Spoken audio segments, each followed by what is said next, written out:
else? Okay, we'll move on. What is, for you, what is the most spiritual experience you've had while either listening or performing? Either being a part of a team, performing, or listening to music. Tell me like a spiritual encounter you had in a nutshell. Go ahead, Michael. Undoubtedly. We were in Alexandria, Louisiana. It was when I was with Jason Upton. And we went into this college auditorium, and I basically just put the recorder on and let it go. And we were doing sound check, and I looked up to the ceiling, and I started seeing this fog coming through, and I figured it was just like the condenser in the air conditioner in the coil or something. This fog starts coming in the room, and I started feeling a whole lot of God all of a sudden. I really didn't put two and two together. I'm a little slow on the uptake sometime, and so I asked the janitor, I said, hey, what's that stuff coming out of the ceiling up there? And he looked up there and he said, I don't know, there's no pipes up there. And so this holy fear kind of came over me, and meanwhile there's all these youth guys in there, and they're real stoic, and they got their arms crossed, and everything's kind of like, let's see what you got, young man. You know, one of those things.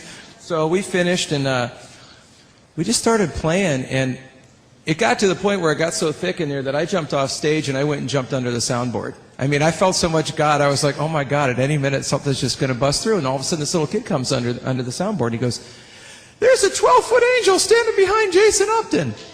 And you know what? I know I wasn't singing because I wasn't up there. William wasn't singing. Jason's singing, but there's 2- and 3-part harmonies going on in the room. And I'm going, what in the world? And I'm looking on the hard drive recorder, and it's recording it. And I'm thinking, if this is on here when I play this back, I'm going to come out of my skin. So all of a sudden, all this stuff happens. All these guys that were like, yeah, they're, Daddy, oh God, you know. And Jason, I look at Jason, and he's up on stage, and his eyes are rolled back in his head, and he's teetering on his piano bench. I thought, oh my God, he's drunk.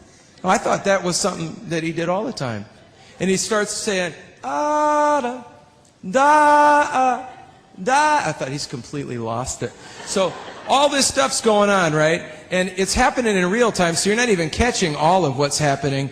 And then after the meeting, I went up to, because we were rooming together, I went up to get Jason off the stage. He was completely plastered.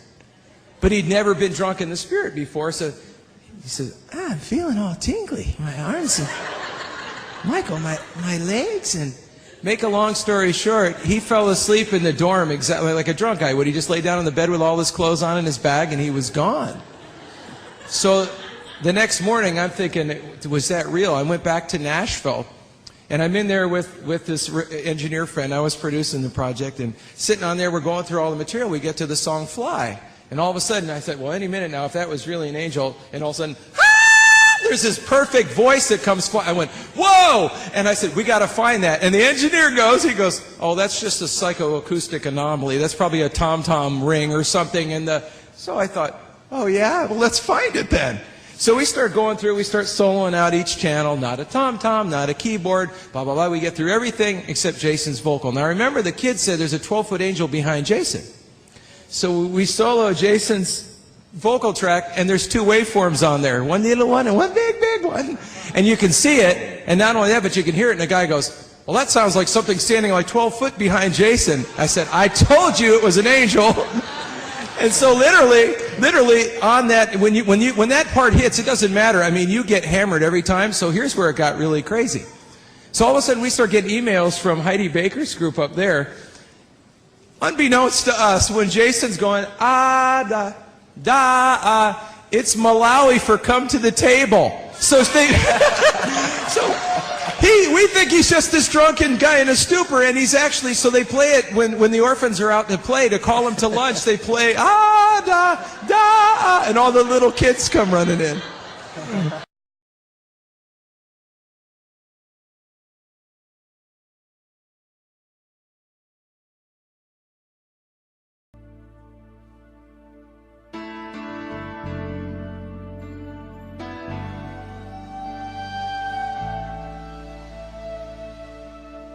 Going up to new atmospheres,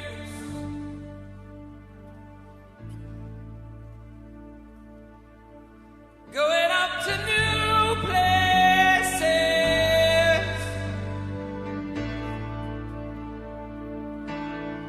going up to new atmospheres.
to give.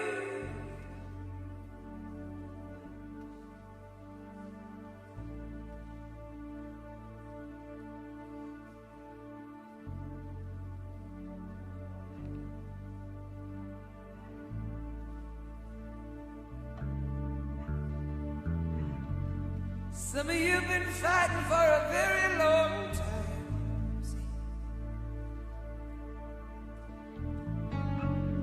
Some of you've been fighting that ground warfare for a very long time. Sticking out your fists and fighting.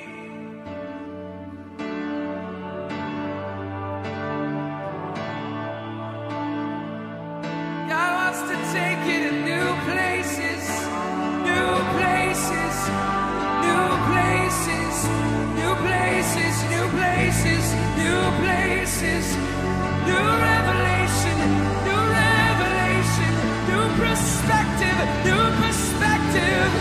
Aerial view, aerial view, aerial view, aerial view, aerial view.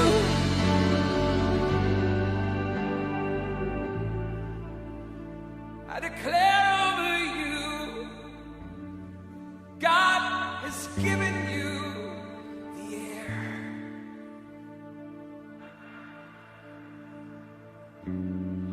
God has given you the air. So fly.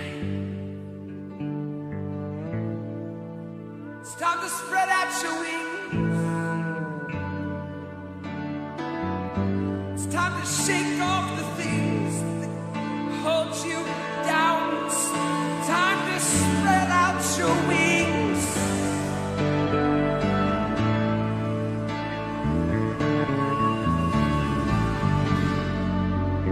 And fly.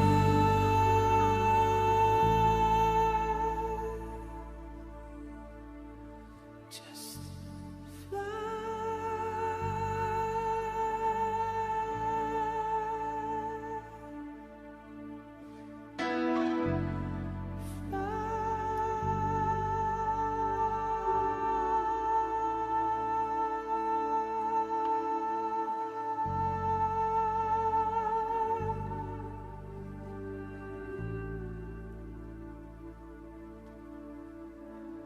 Do you see what I see?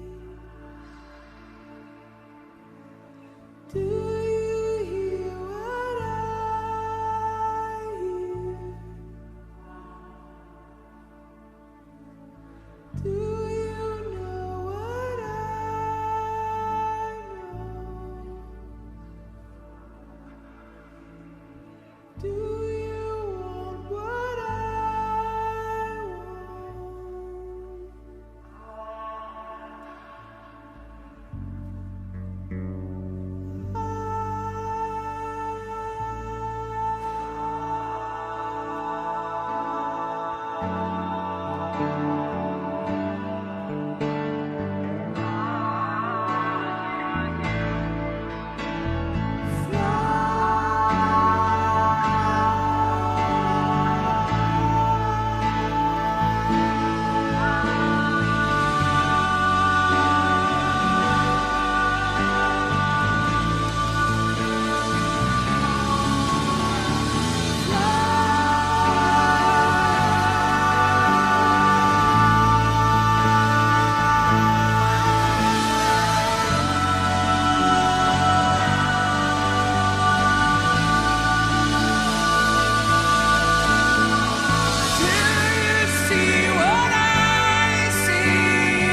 given you wings.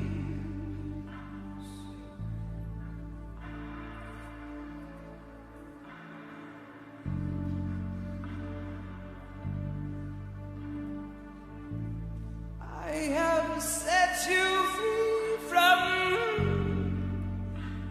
the things that held you.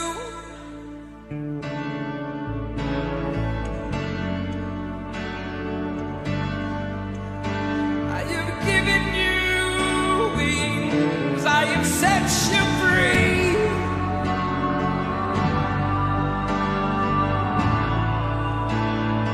So come to me, fly.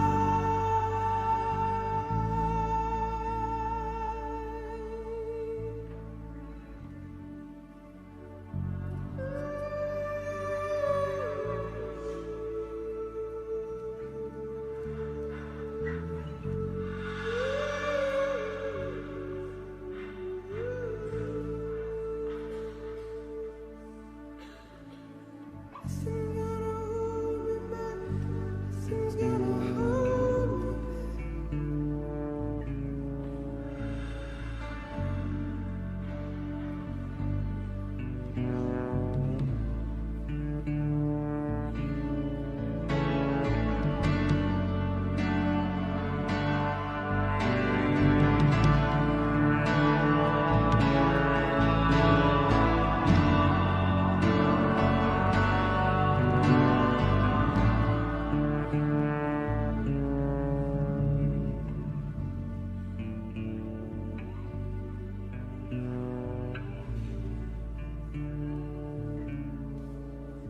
like a bird in the air.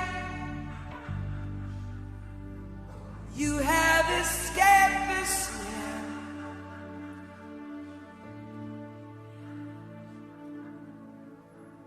Like a bird in the air.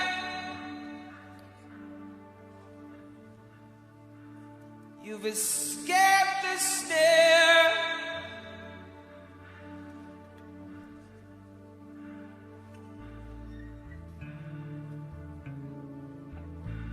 Like a bird in the air, you've escaped the snare of the enemy.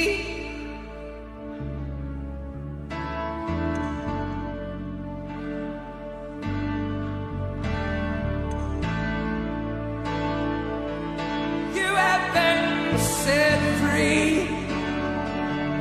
You have been set free. You have been set free. You have been set free.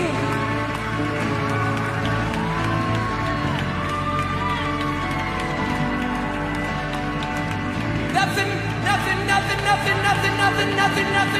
no, nothing can ever hold you.